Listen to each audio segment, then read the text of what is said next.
Venez tous acheter mes robots. Mesdames et messieurs, en liquide, profitez-en. Achetez mes cravates en soie et mes lotions miracles. Cette lotion protège des coups de soleil. Une paire de jumelles, madame? Il est âgé de 68 ans, profession camelot. Nom, Lou Boukman. La vie de ce petit homme s'est toujours déroulée de la même façon. La prochaine tâche de Lou Boukman va être d'essayer de survivre. Car à 15 heures très précises en cet après-midi de juillet, il a rendez-vous avec la mort.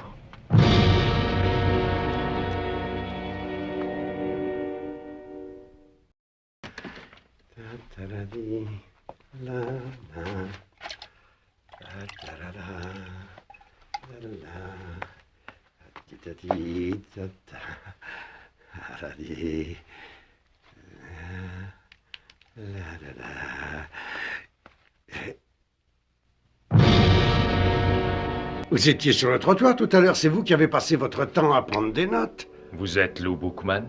C'est exact, Lewis Boukman. Nous allons passer aux choses sérieuses maintenant. Lewis J. Boukman, 68 ans, c'est ça? Et j'aurai 69 ans en septembre. Occupation camelot, c'est ça? Oui, c'est exact. Aujourd'hui, nous sommes le 19 juillet et votre départ est prévu pour minuit ce soir. Mon départ? Seuls ceux qui doivent m'accompagner peuvent me voir. Vous comprenez, Monsieur Boukman? Monsieur Boukman. Ah.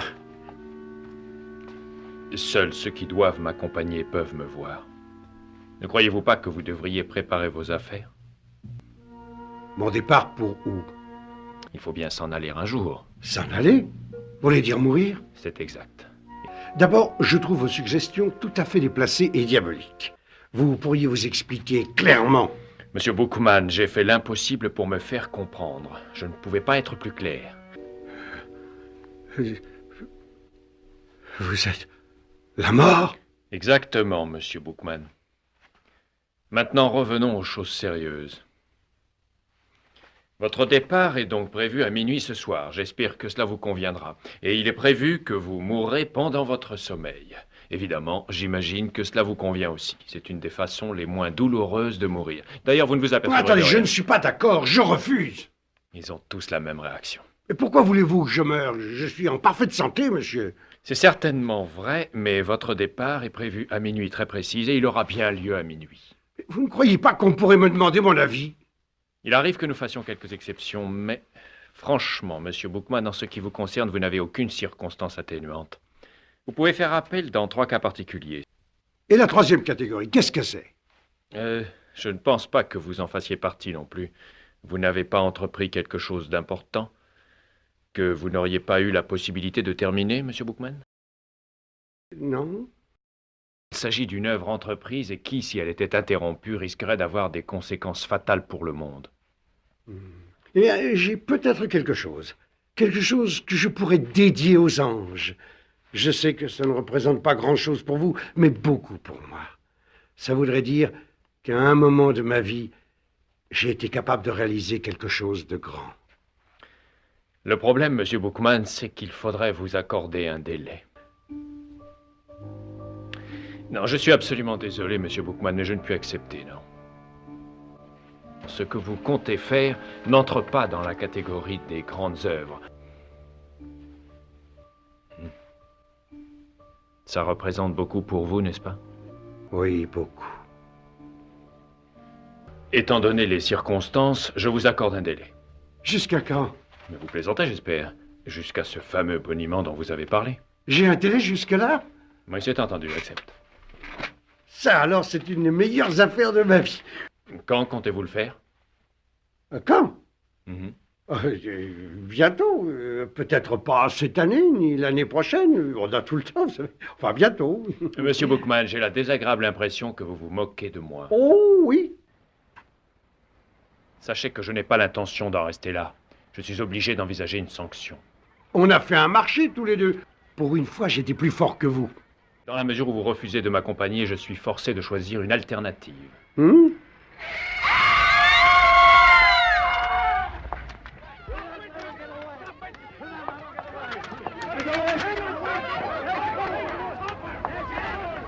Maggie, Maggie! Je vous jure que je l'ai pas vue. Elle s'est jetée sous mon camion, j'ai pas eu le temps de freiner. Je vous jure que j'ai pas eu le temps de freiner, je l'ai pas vue. Allez chercher un docteur, vite!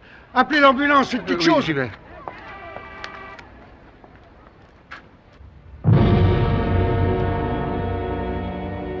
Lou, Oui? qui est cet homme? Est-ce que tu le vois? Oui, Lou. Hé! Attendez! Non, vous n'avez pas le droit! Non, monsieur, ne lui faites pas ça! J'irai avec vous, laissons tomber notre marché. Je vous accompagne tout de suite, si vous voulez. Elle est trop jeune. J'irai à sa place! Docteur, Je ne peux pas me prononcer. Elle est mal en point, mais on sera vite fixé. Il faut qu'elle passe le cap de minuit. de minuit, Oui, je crois. il ne faut pas qu'il rentre. Il faut que je l'en empêche.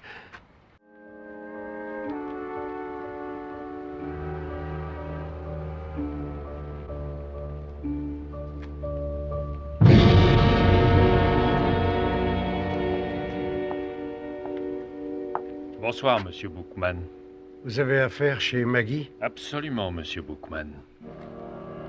Il est minuit moins le quart, dans 15 minutes il sera minuit. C'est l'heure de mon rendez-vous. Il faut que j'y sois à minuit. Et si vous n'y étiez pas? On voit bien que vous me connaissez très mal. Vous savez, si je n'étais pas là à minuit précise, alors notre emploi du temps serait complètement chamboulé. Non, ça m'étonnerait que ça m'arrive, je suis ponctuel. Ah oui? Ben c'est ce qu'on va voir.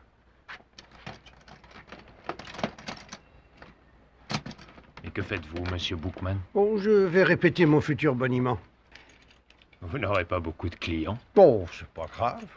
Ils vont venir. Et puis, vous êtes là. Oh oui, je suis bien là. Mais j'ai bien peur de ne pas être un bon client pour vous. Qu'est-ce que vous en savez? Vous n'avez pas vu mon stock?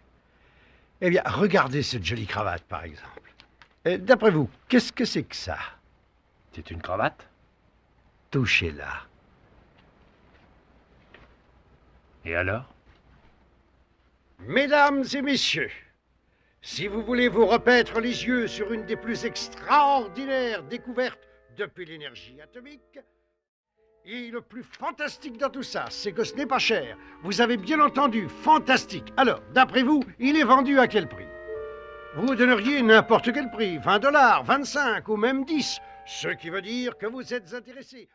Bookman, je veux bien vous offrir ce fil fantastique, pas à 20 $ comme vous pourriez le croire, pas plus qu'à 10 ni qu'à 5, mais au prix tout à fait ridicule de 25 cents, cher monsieur. D'accord, je prends tout. J'ai même de magnifiques foulards en cachemire. D'accord. Je prends tout. Monsieur Bookman, vous êtes très persuasif. C'est minuit et j'ai raté mon rendez-vous. Donnez-lui ce sédatif toutes les 3 heures, Madame Polonsky. Elle est sauvée, mais il lui faut du repos. Elle va bien. Il est minuit passé d'1 minute, monsieur Bookman. Et vous m'avez fait rater mon rendez-vous. Dieu soit loué. Votre prestation était magnifique, monsieur Bookman. Tout à fait exceptionnelle. Oui, c'était pas mal, efficace en tout cas. J'ai jamais fait mieux. J'avais toujours rêvé de faire un boniment magnifique, digne de moi. Quelque chose de majestueux, de grandiose, qui puisse ouvrir le ciel et l'émouvoir. Vous vouliez le dédier aux anges. Oui, c'est ça, je voulais le dédier aux anges. Bon, je crois qu'il est temps pour moi de m'en aller. C'était prévu comme ça. Voilà, je suis prêt. Après vous, monsieur Bookman. Bon, très bien.